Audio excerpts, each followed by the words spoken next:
The LaPine Park and Recreation District has named its first full-time paid director in its 18-year history. I'm Steve Coffey.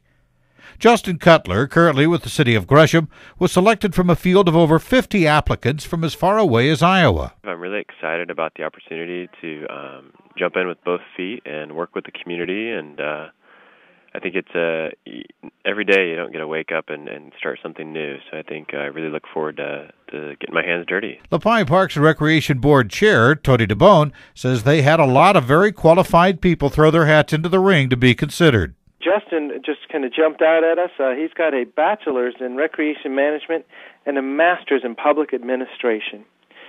He was hired by the city of Gresham, but then their park program kind of went away, and he was kept on with the city, but he was looking for a recreation job. Now, you have background in park and recreation, I guess. What kind of background is that? Well, I've worked in parks and recreation for over 6 years now. I worked in Wilsonville, which is a community of about 15,000 people, and the last 4 years I've worked with the city of Gresham in the Parks and Recreation Division as well as the Urban Design and Planning Group. So that's my experience, and then I have a master's degree in public administration from Portland State. So, what does this mean now to the LaPine Park and Recreation District? Justin's coming on in the first week of January, and we're looking forward to having daily operations with paid staff. So Justin will be a full-time salaried employee, and then also coordinating volunteers to answer phones, which is going to spin up the district.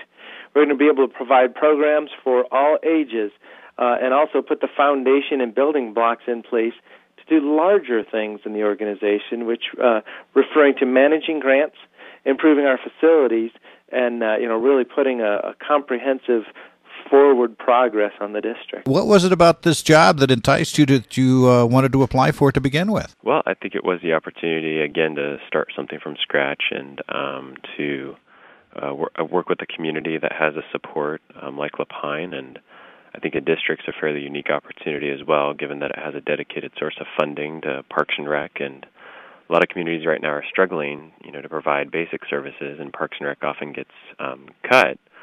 And so I think this is a unique opportunity to work with the citizens and build something from scratch and get things done. So that's what I'm looking forward to. Other park districts have had tax bases but suddenly find themselves in financial straits because they have gone into debt, and then the recession hit. And the LaPine Park and Recreation District, are you learning from what has happened in other park districts to make sure that you don't find yourself suddenly up against the wall because of debt?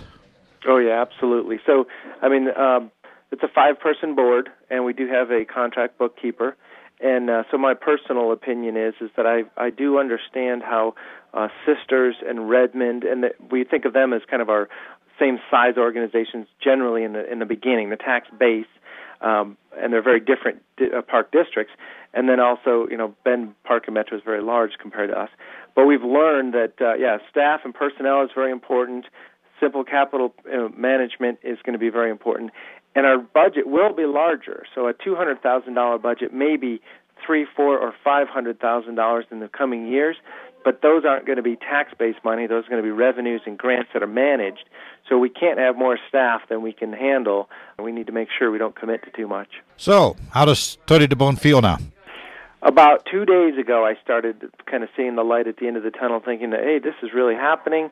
We're going to have somebody to answer the phones daily, to manage daily operations of the district, and to really put a professional spin on the district. So I'm getting more and more excited every day. You will be their first ever director in their 18-year history.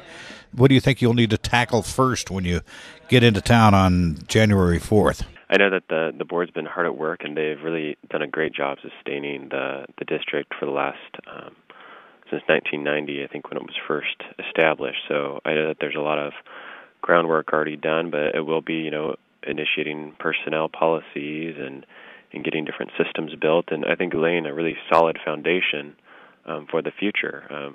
Just as when you build a house, you don't start building the family room and the rec room. You have to start with a good solid foundation. So that's what I think we'll look to build there in LaPine. The LaPine Parks and Recreation District covers some 85 square miles, serves about 15,000 residents in South Deschutes County. I'm Steve Coffey. Take 5 is a presentation of 1110 KBND Radio News. Depend on us.